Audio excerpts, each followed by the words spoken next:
Hey everyone, what's up? Thanks for listening to Relatively Sane. I'm talking like a man today because I feel like it. And I'm allowed to do anything I want. And you can't judge me. So I'm just talking like a man. I don't feel like talking like myself. Anyway, things are going well. I'm going to really talk about lady things as a man. So basically, going through some stuff with my period. You know, I'm just having some feelings, some mood swings, and just not feeling that great.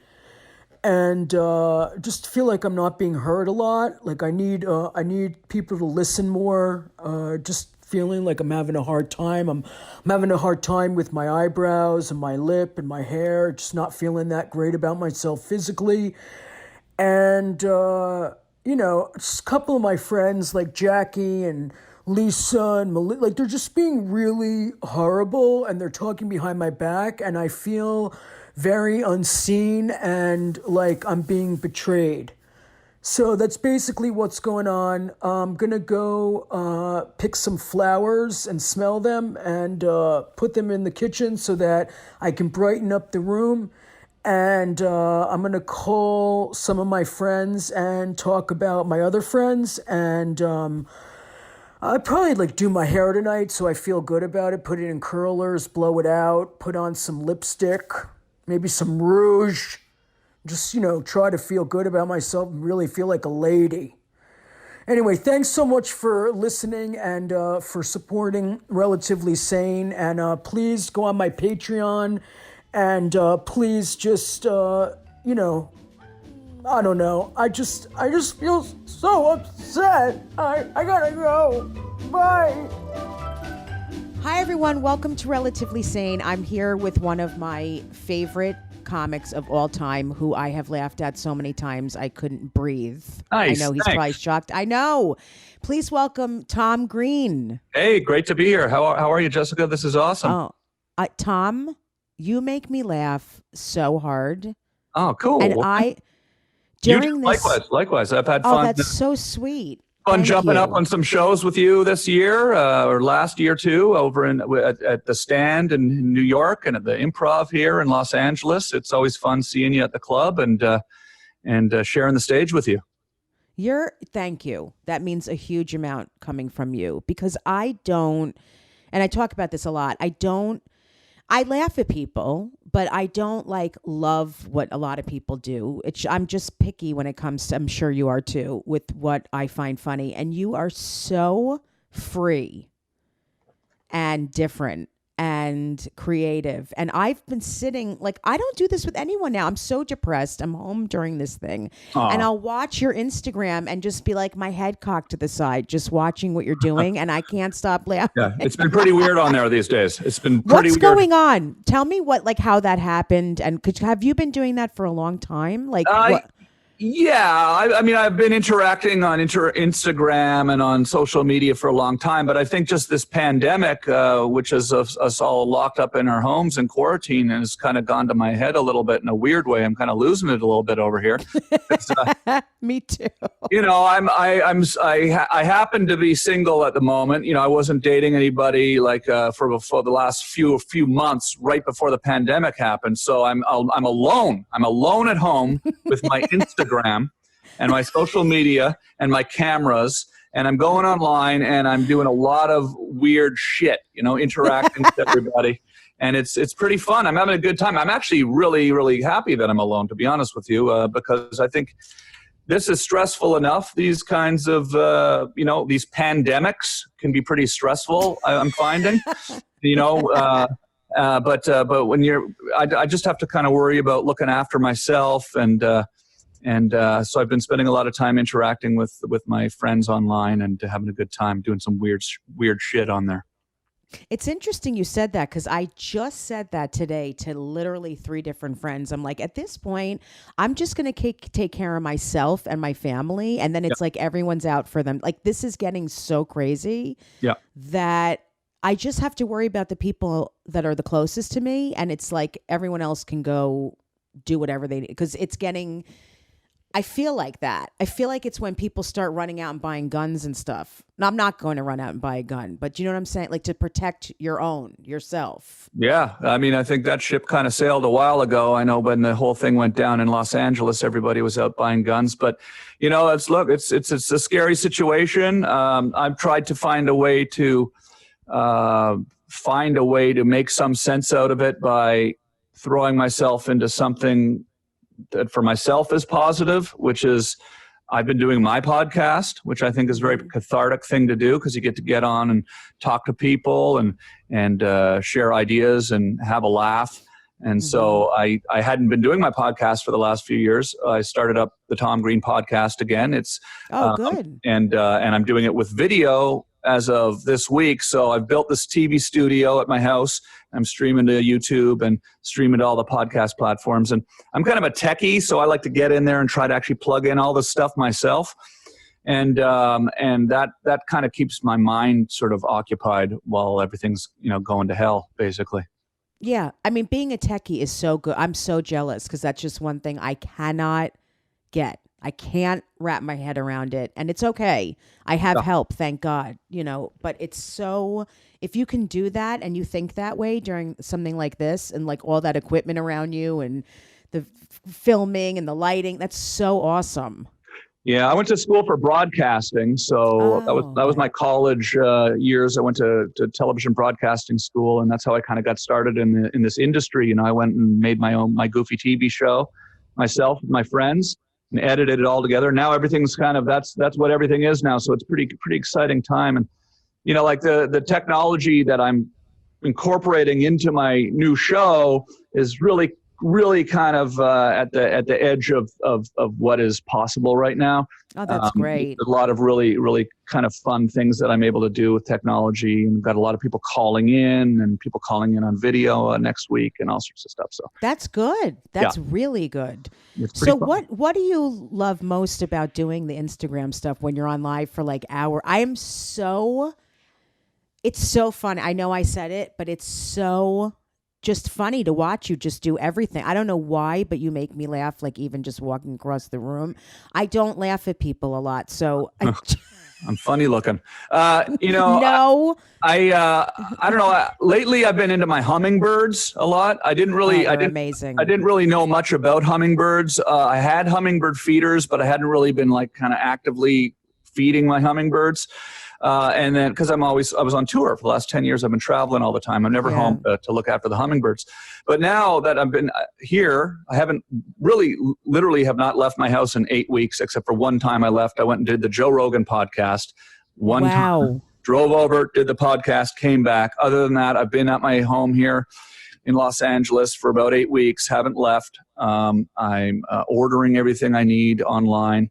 And including these new hummingbird feeders, which I've got set up. And on my podcast, I interviewed Tracy Johnson of Hummingbirds XOXO on Instagram, and she gave me a lot of cool, tips about it. That's great. And the thing that's fun about hummingbirds, is that they're very visually interesting. So the goal is to get them to land on my finger and drink delicious nectar, the delicious sugary nectar out of my hand, which you can do, and I want to get video. I didn't know that. I want to get video of it for my Instagram. But so I like doing some semi-serious stuff like that. That's some real stuff that I think is interesting.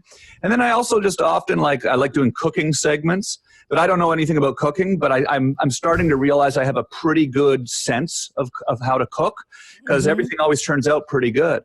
And so I research stuff on the internet, and then I do a cooking segment. But I'm learning as I go. So those are the kind of serious things I do. But then yesterday at the end of my cooking segment, I ended up wrapping saran wrap around my head and dancing for about 20 minutes. I love you so much. Well, drinking whiskey with saran wrap wrapped around my head and dancing for 20 minutes. People seem to like that kind of stuff too. So I'm telling you, I could watch that for a week. Literally, and I can't watch anything. I don't even watch TV. Yeah. I don't want to think.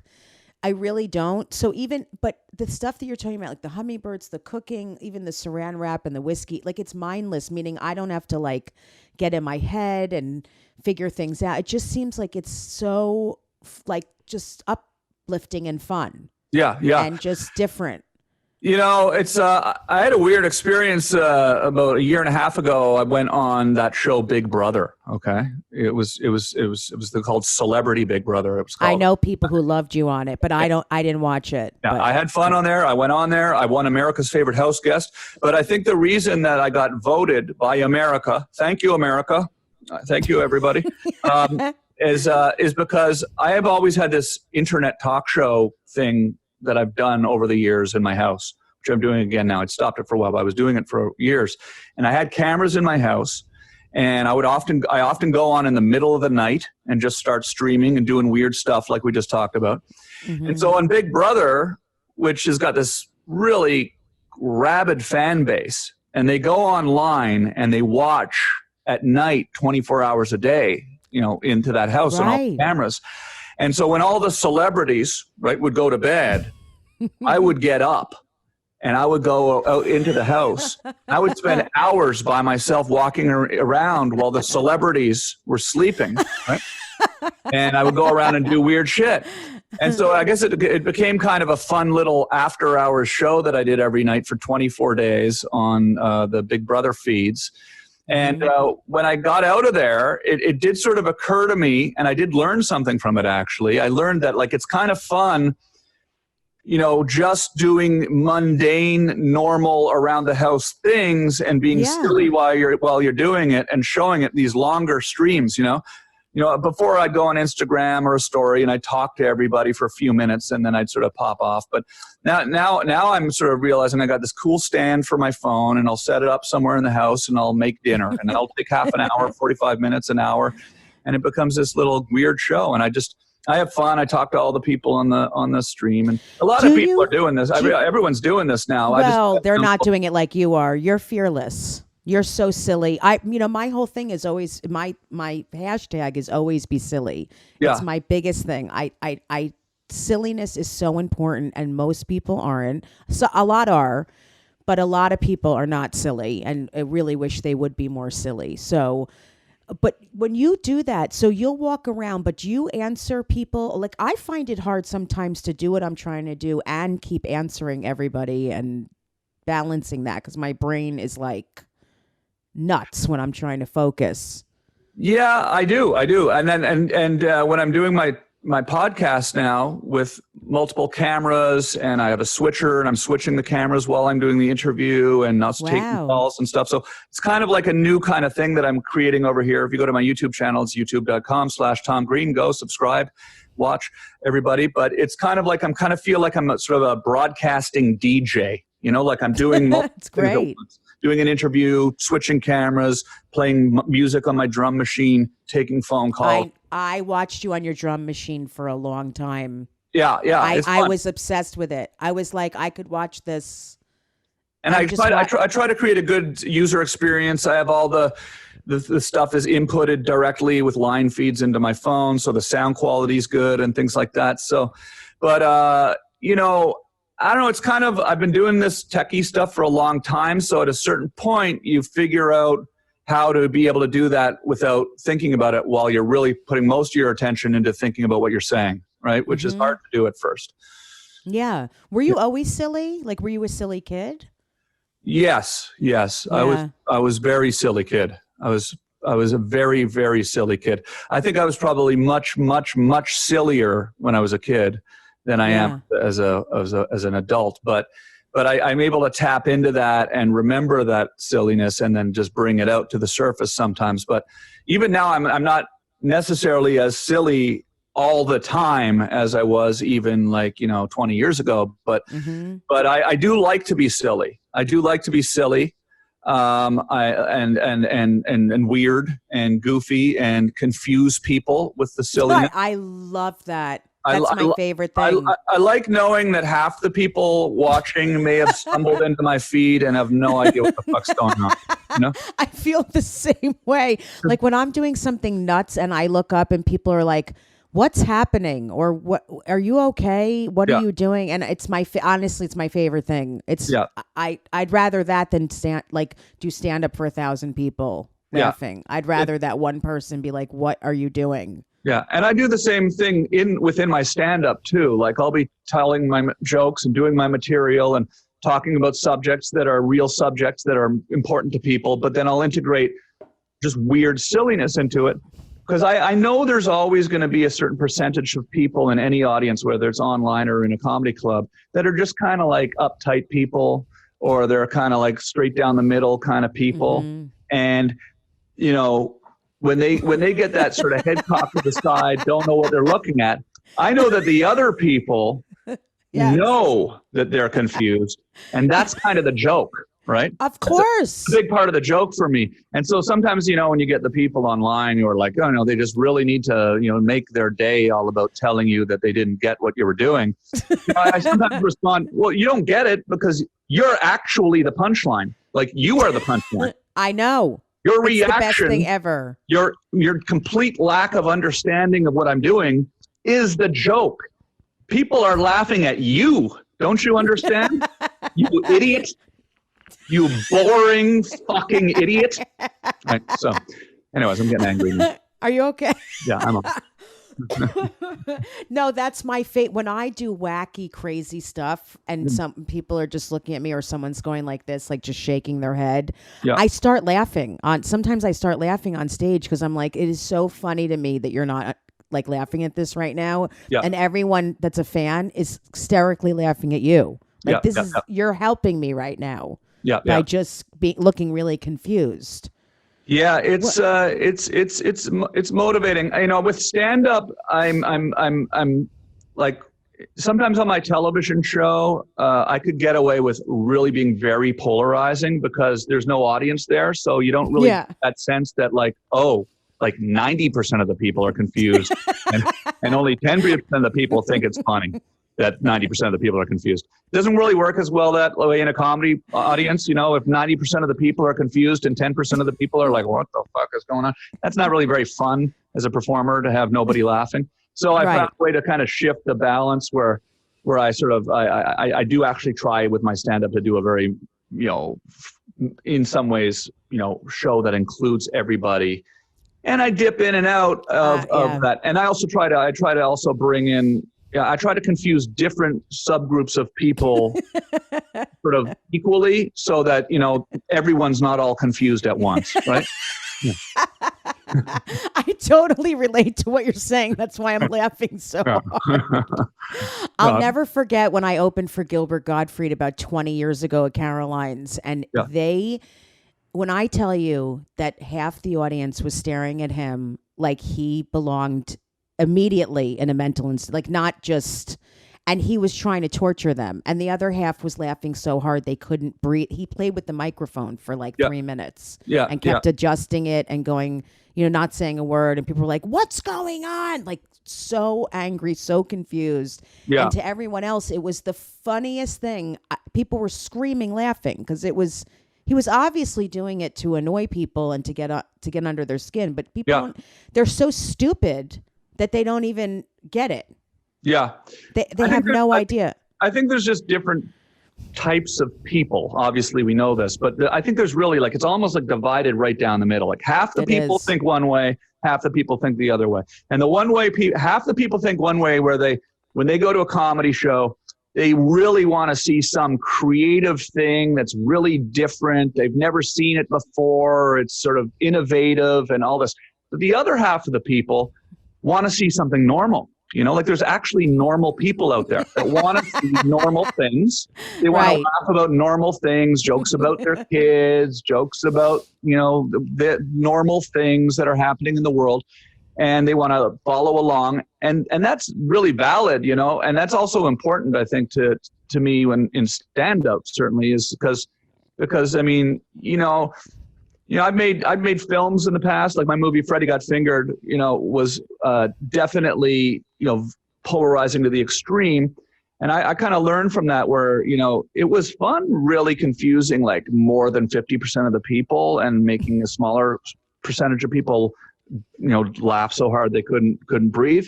But I really, when you're in a comedy club, I just love it when everybody's laughing. I really do. Know. And that's kind of like been real good for me the last decade or so where I've been traveling nonstop, I've found ways to get my weirdness in there without just kind of like confusing everybody and people, because I want people to leave happy from my show. My Instagram story, that's a different thing, because it's, to me, I don't feel like, I don't owe anyone anything, right? On my Instagram story. Right. It's not paid. There's no money. They didn't buy tickets. They didn't get in their car. They didn't drive across town. They didn't get a babysitter. They just pushed a button on their phone. And no, I'm sitting there with saran wrap wrapped around my head, drinking whiskey and, playing with my hummingbirds. And if they're confused, they can just fucking turn it off, And, it's and so great. Yeah. Yeah. What's your least favorite group to perform for? I have one, but what's your what has been the hardest group for you to perform for? Is it older people? Not really. Or is there certain corporate gigs or a part of the country, or is it really just all okay now?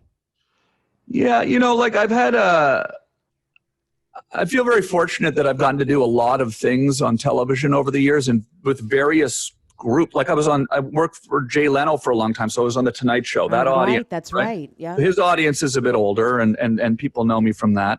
And then the MTV show, they've grown up a little bit, but I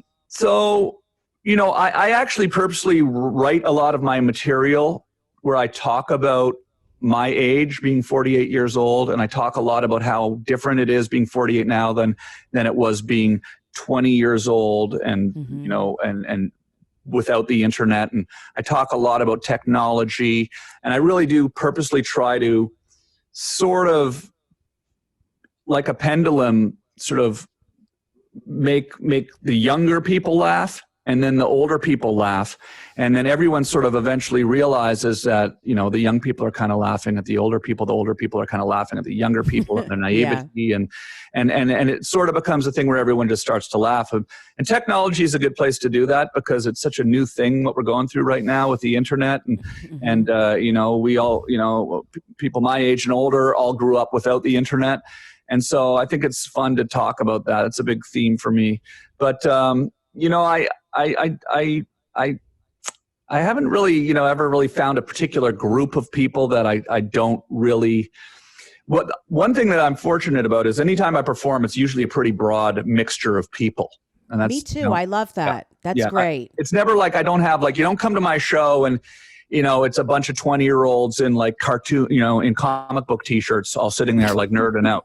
There might be there might be 10 of those kids in my crowd. But then there might be a bunch of older people, a bunch of younger people, very diverse people from all over the spectrum of different walks of life. So that kind of helps. I do find sometimes I guess to answer your question, I do find that when I am performing for an audience that is all of one specific group, that is harder, because you can't really create that conflict between the people within the room.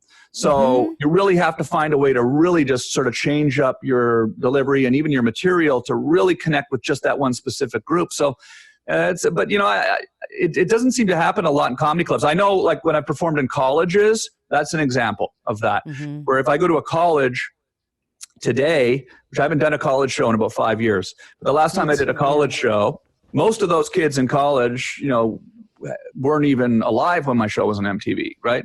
So you're dealing with a bunch of young people, and you're kind of you're in an environment that has gotten very, you hear Jerry Seinfeld talk about this a lot, how the college gigs are kind of everyone's so politically correct at college now, that the second you swear or you say something that's a little politically incorrect, right? Which is, kind of the whole point of comedy. You're testing people's conventions and what people, how people, think about things, and you're pushing the envelopes. And so I don't really necessarily like performing in those kind of corporate sort of, restricted kind of environments. But, I still find a way. It's always fun.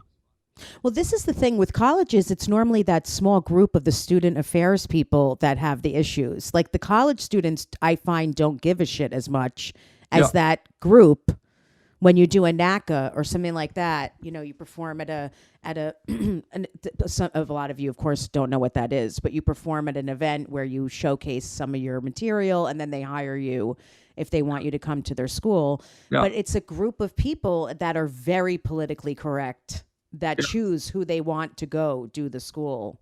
Yeah. And and the students, I don't think, care as much at all. But I get what you're saying. I haven't done a college in about 5 years either for that reason. I just don't want to be silenced ever.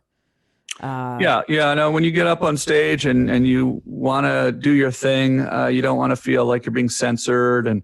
And I think comedy clubs and the pure comedy environments are the best place to do what we do. People are coming out to not just to be entertained, but to be to be challenged a little bit and to think about things in the world. And usually that's I think something that's pretty acceptable in comedy clubs today. So thank you so much to all of my Patreon members for supporting the podcast. All right, hold up. Could you take a little off the P's? You're hitting them too hard. Not action. Thank you so much to all of my Patreon members for supporting the podcast. Hold on. Now you're whispering Patreon. Is there a reason you're whispering? Well, you said to take the p. Somewhere in the middle. Okay. You ready? Action. Thank you so much to all of my Patreon members. Now you got to pause. For those of you who don't know, Patreon members, is that okay? It was perfect. Why'd you stop? Oh, okay. Patreon members. Cut. Let's go back to the beginning. Thank you And action. Thank you so much to all my Patreon members for supporting the podcast. For those of you who don't know, Patreon members get early access to the podcast, ad-free episodes, and access to monthly live streams where we talk more about... All right, let's take it back to the beginning. That was perfect. Do it exactly like that. I just did it well, though, but why are you starting over? Thank you so much to all of my patron... Cut. Why are you screaming? Because I'm just trying to get through this. Action. Thank you so much to all of Action. Thank you so much to all of my Patreon members. For those of you who don't know, Patreon members get early access to the podcast. Perfect. Keep going. There's so many P's. Keep going.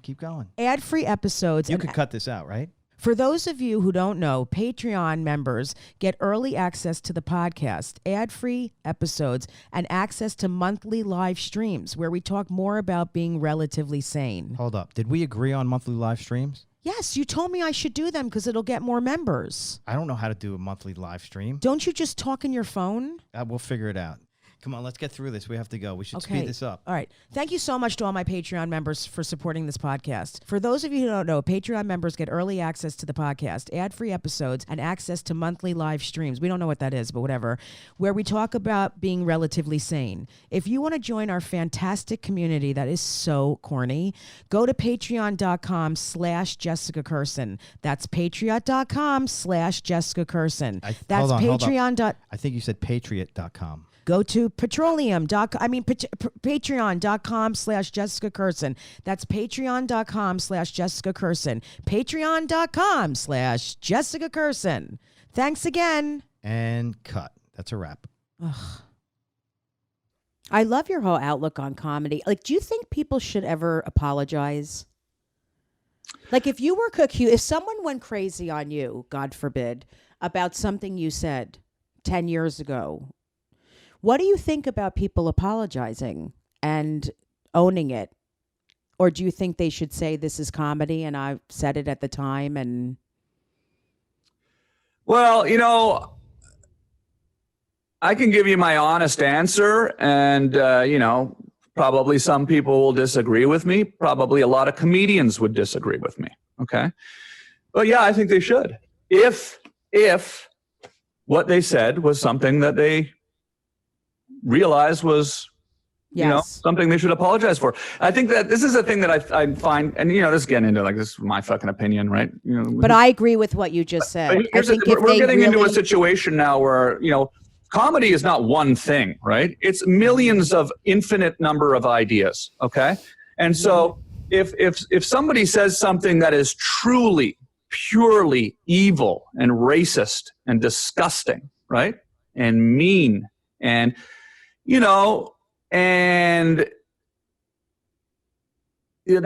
not necessarily funny, right? So, that's not necessarily funny. I'm not saying that you can't do comedy about race and be fun. Of course, that's a huge thing in comedy and a huge thing to talk about and address in our society. But if it's not done skillfully, or if it's not done with the right craftsmanship, and it just ends up coming off like you're some racist asshole, and then 20 years later, it comes out and you kind of grown as a person and you realize, oh shit, that really wasn't very well performed. I probably shouldn't have really done that.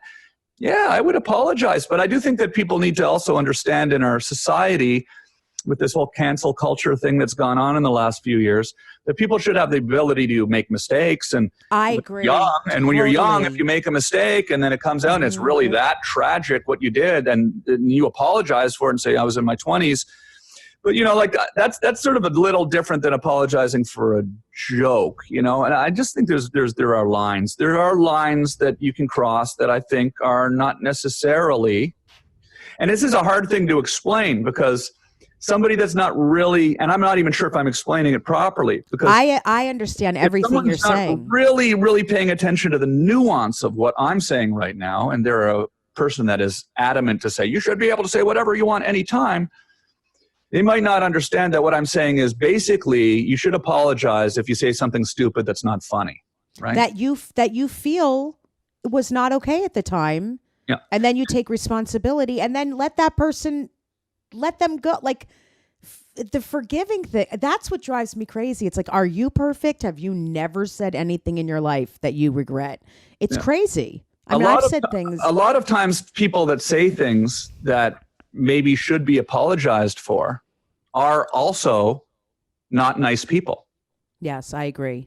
And if they're not a nice person, they don't have empathy towards others. They don't have empathy towards the target of the joke or the thing that they're, being brutally mean towards unnecessarily, right? Then because they don't have that empathy in them, they feel no need to apologize, and they don't even understand why they should apologize.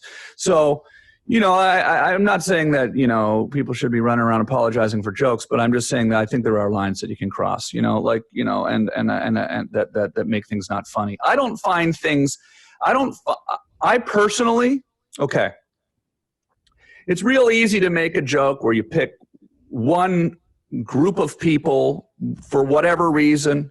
Doesn't have to be race. It doesn't have to be religion. It doesn't have to be, you got, brown hair, you're young, you're old. You pick one group of people that are sick. You make fun of disease. You make fun of all these things that are really tragic things that people go through in life. Make fun of drug overdoses, all these kinds of things, right? Mm-hmm. And I used to talk about drug overdoses in my stand-up, okay? And I had a point that I was making out of it. And I made the point, I really can't remember the joke, but I made the point by saying something that was somewhat shocking. And I remember after the show one time, father came up to me and he said, listen, I love your show, but that was really hard for me to deal with because my son just passed away of a drug overdose, And I started thinking like, damn, I want people to have a good time here. I don't want like this group of people or this group of people to be like, really hurt. It's fun to laugh at ourselves, but I don't want people to walk out like feeling really hurt inside. I don't want people to go into the parking lot and feel like everyone in the room is laughing at them or looking at them. And that's because I'm sort of a sensitive person, right? And so I tend to steer away from those kinds of typical targets, which, I also steer away from them also, not just because I'm not a mean person and have empathy towards people that are suffering in the world. I also stay away from them because they are typical, right? And I don't like doing typical stuff because it's, to me, kind of easy. So it's a complex answer, it's hard for me to really explain exactly what I'm trying to say without giving examples, but I don't really want to give examples because I do support all comedians and I understand people have the right to go out and experiment and try things and fail and try again. And I don't want to come down on anyone because this guy said this and he doesn't want to apologize, and I think he should apologize. It's a long answer to a short question. Yeah, it's more. I think how someone feels inside. If they feel like they need to say I'm sorry for their own, their own being to feel good, then they should. And then if people can accept it, that would be great, because we've all made mistakes. But so you said, what struck me in the beginning was when you said you've been on the road nonstop for 10 years, which I was like constantly on the road before this happened. Yeah. Do you suffer from anxiety and depression on the road, or are you pretty good traveling and being by yourself and staying in a hotel and doing all that? Well, I've found that during this pandemic that we're in right now, remember we're in a pandemic right now? No, I know. I forgot for a little while because you're interesting, but Yeah, yes. we're in a pandemic right now. Yeah. But it's wild because, you know, I've realized that when you're touring full time and you always are, 1 or 2 weeks tops away from having to go to the airport or have to get in a car and drive somewhere, have to go get up on stage, even though there's a daily anxiety that you feel of anticipation of waiting for that show, because your mind, of course, starts firing. You're thinking of all your jokes, you're thinking of new material, you're replaying it all in your head, you're gearing up for that, and then you get your adrenaline rush, and then you come down from it, and then it goes again and again and again. And that's also true of just anticipating, I got to get on that plane in a week. Oh God, I don't really want to go. I'm happy at home. I'm in my house. I've got my dog. I'm with my girlfriend, my family, whatever. I'm so comfortable right now, but you have that anticipation, and you sort of, even though you love doing stand-up and you're excited about the gig, you're just the act of getting out of bed, putting one foot in front of the other, flying to the airport 6 o'clock in the morning, doing all the press, doing all the exhausting stuff that's involved, can be tiresome just to think about it. And so this is the first time right now in 10 years where I haven't had a gig, even, I don't have anything booked until, I don't know when my next gig is right now. No one does, right? Mm-hmm. And so because of that, it's the first time, I think, in about 10 years where I've really, truly been able to relax, I know. Yeah. And I think a lot of comics are going through this, where you'd think we would all, and obviously it's stressful not having the financial, aspect of being able to work. Of course, that's stressful, and I'm worried about everybody in the world. But just on that specific point of the anxiety that comes from the life of being a road comic, that being gone has been interesting for me, and it really does make me realize how much of an impact it does have on our lives as comedians. And it's not even just when you're on the day of the show. You could go on vacation. You could go on vacation for 2 weeks, and on the first day of your vacation, in your head, you're thinking, oh, well, this is going to be over quick, and in 2 weeks, I got to go to do that gig. That's exactly how I think. You're thinking about that the whole fucking vacation. Yeah. It ruins the vacation.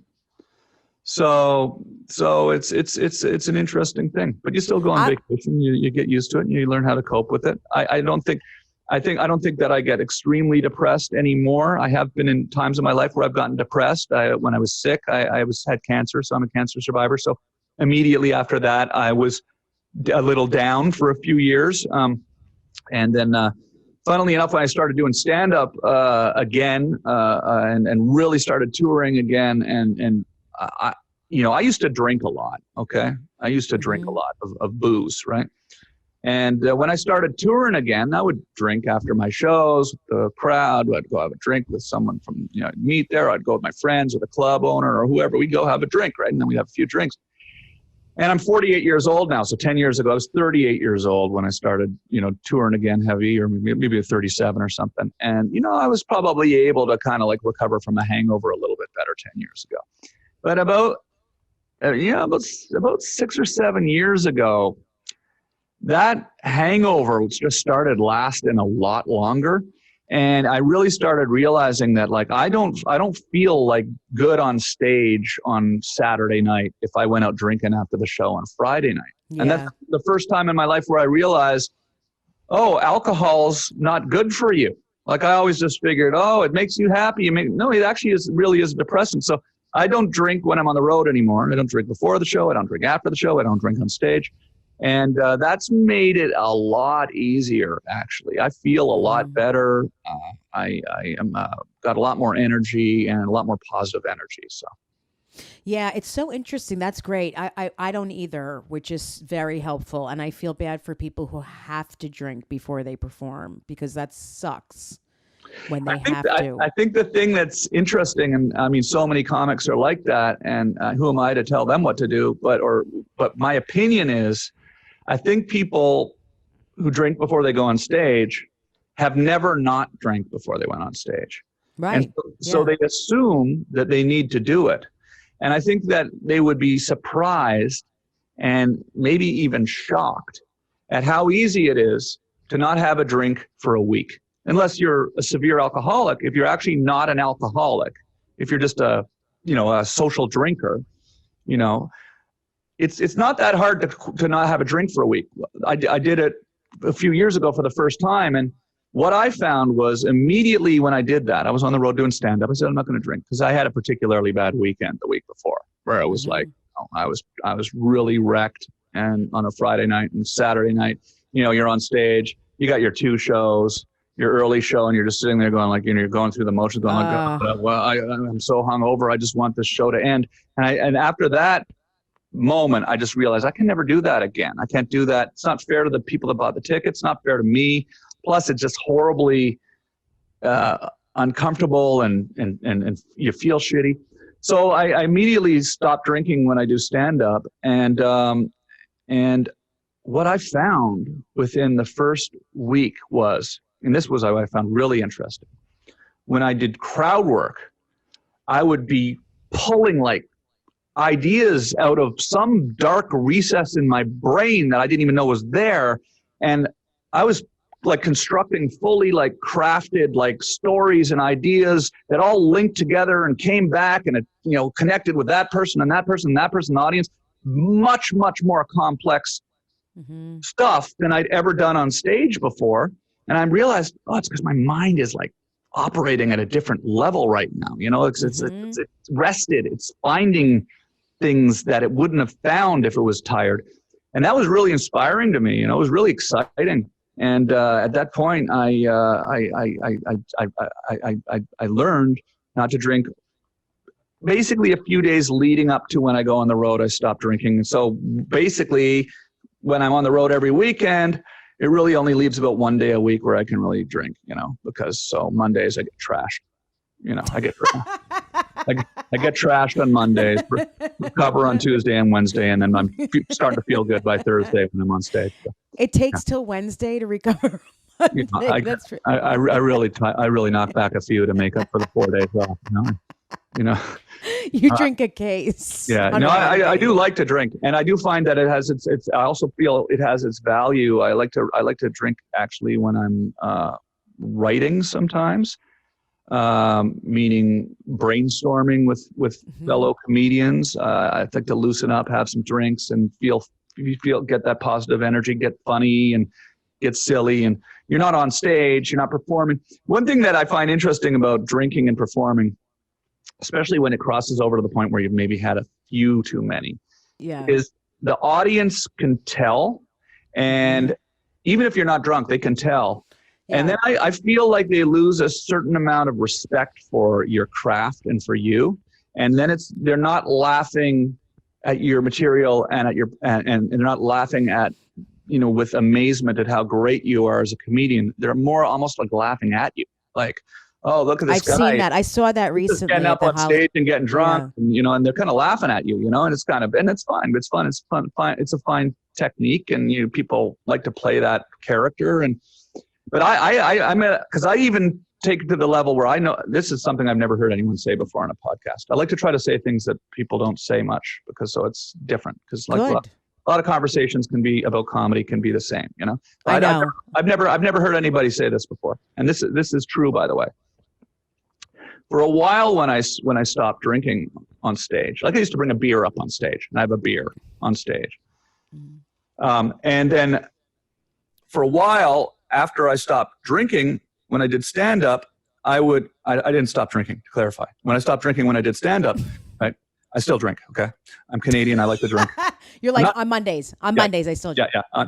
But I would bring like a fake drink. Like I would bring like a what looked like a vodka soda, like a soda water in a martini glass or in a tumbler with a lime in it, and it was or I would bring something that looked like a beer, like it was, it was always, a beer bottle with water in it or whatever, Red Bull in it, sometimes Red Bull in a beer bottle. I did stuff like that, and I actually noticed that even that impacted the way the audience reacted towards me, because they felt like I was drinking, which then they feel, oh, this guy's, is he drunk? Is he got problems? Does he not care about this show? Whereas when I would go up and just with a bottle of water, and then when somebody says, hey, I want to send you a drink, I say, I don't drink when I perform, the audience is like registering it. The other thing that's also interesting about it, giving you way too much information about drinking. Clearly, I think about drinking too much. No, that's so true what you just said. I totally have thought that, even when I've watched comedians. Just the fact that they think you're drinking. Yeah. Everyone in the audience sees that. So even when I walk up with a placebo beer, everyone in the audience sees the beer, and now they're responding to you differently than if you had a bottle of water, right? And then not only that, of course, there is also the aspect that most people in the audience are drunk.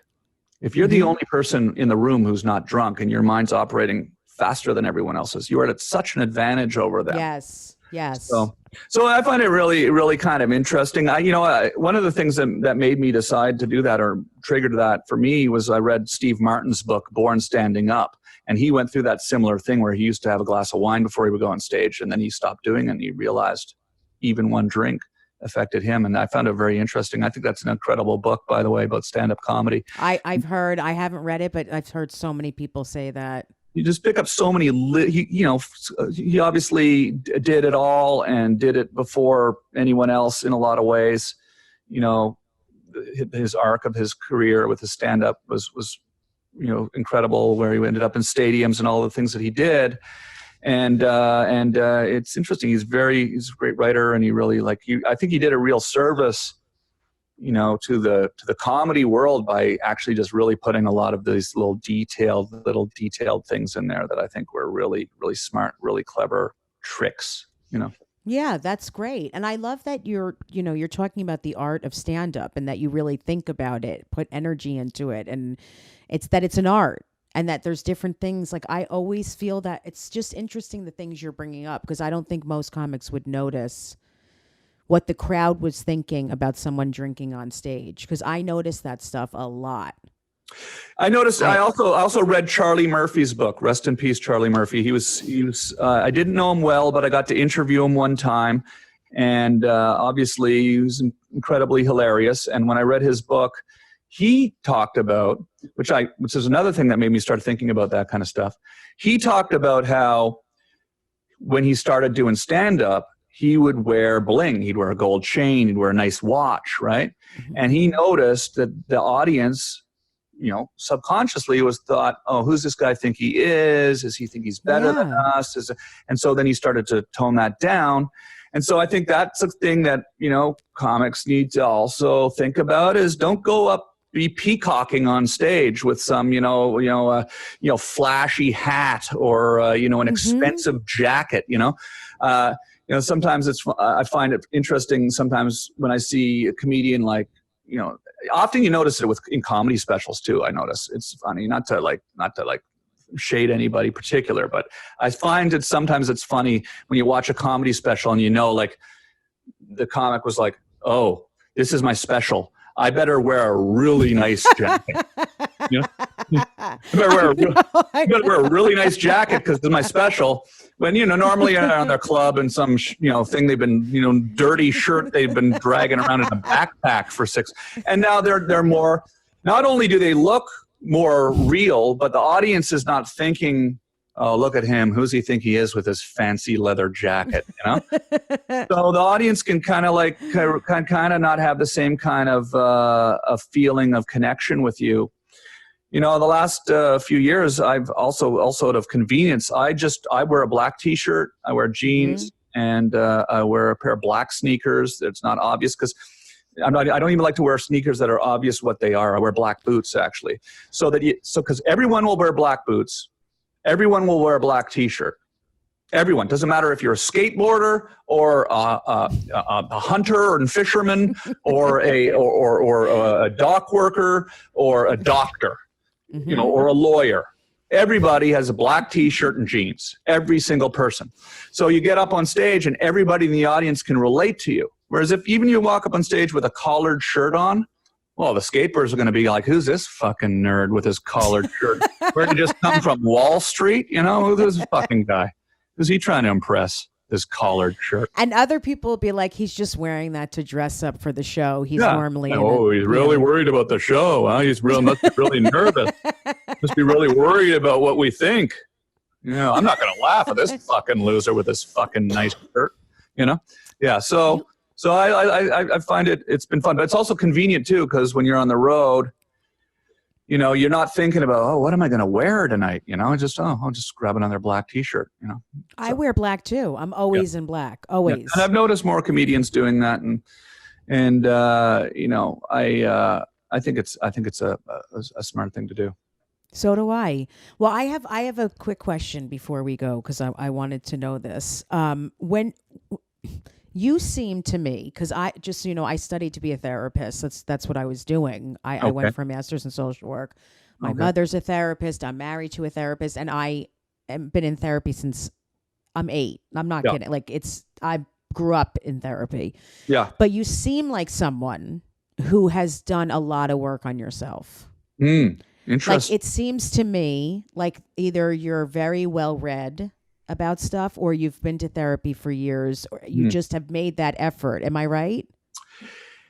I don't know. I don't go to therapy. I know I don't go to therapy. I went to a therapist once for not once, but I went like 5 times to this particular therapist in LA. It was after I had my cancer and I was a little bit distraught about it and things were weird in my life at the time.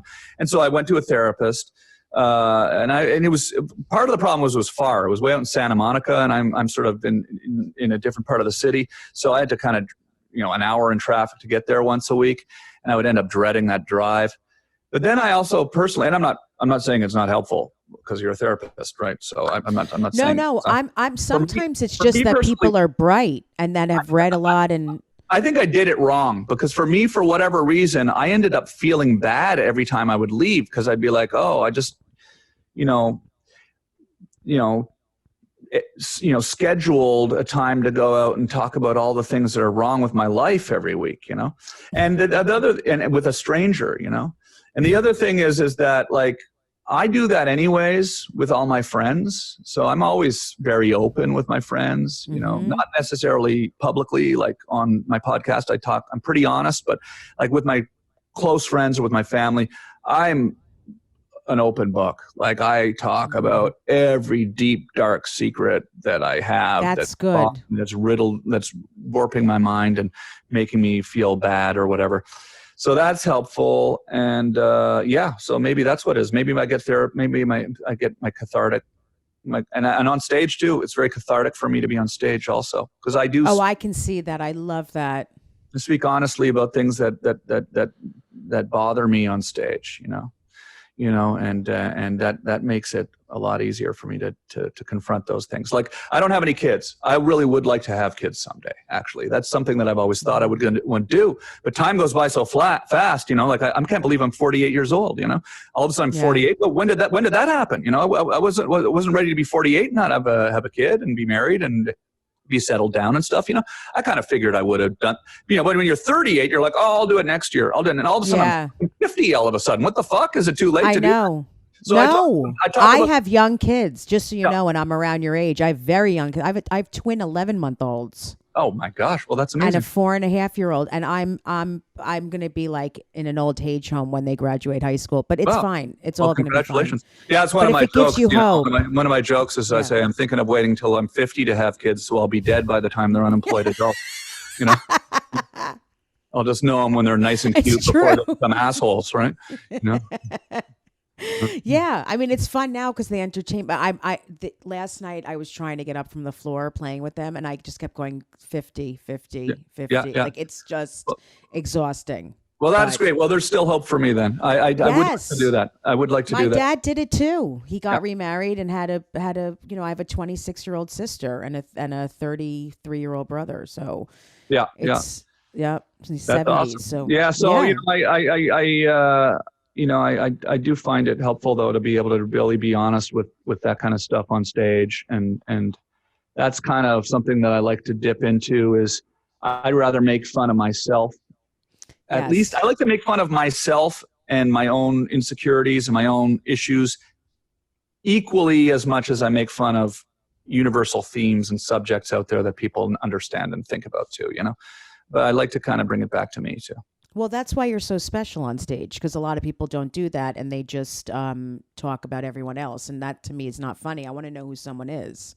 I really do. I love vulnerable comics and people that are real and honest. And this went by so fast. But Tom, I know we don't know each other that well. I just laugh so hard at you, and I just love that you're free. I know I said it, but I love, the people that listen to this podcast and fans of mine, they all know my whole thing is about being silly, and you're just the epitome of that.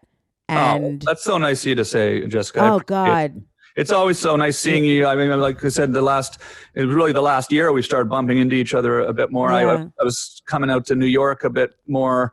That's the one thing that really was, the pandemic is such a horrible thing up in New York. I'm so worried about everybody up there. Mm-hmm. We kind of are a little bit more insulated here in Los Angeles from it, but I was really enjoying coming out and performing at all the clubs in New York City, and I'm looking forward to coming back and seeing you out there. Well, we loved you. I mean, everyone was talking about it. They're like, Tom Green's here. Tom Green's showing up. Tom Green's on tonight. I mean, it was really. I tell you, it was the most.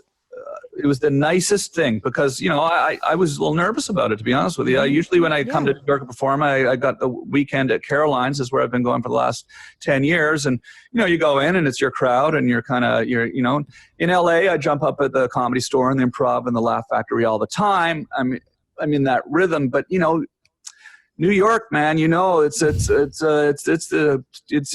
a whole other epicenter of comedy. It's a whole other epicenter.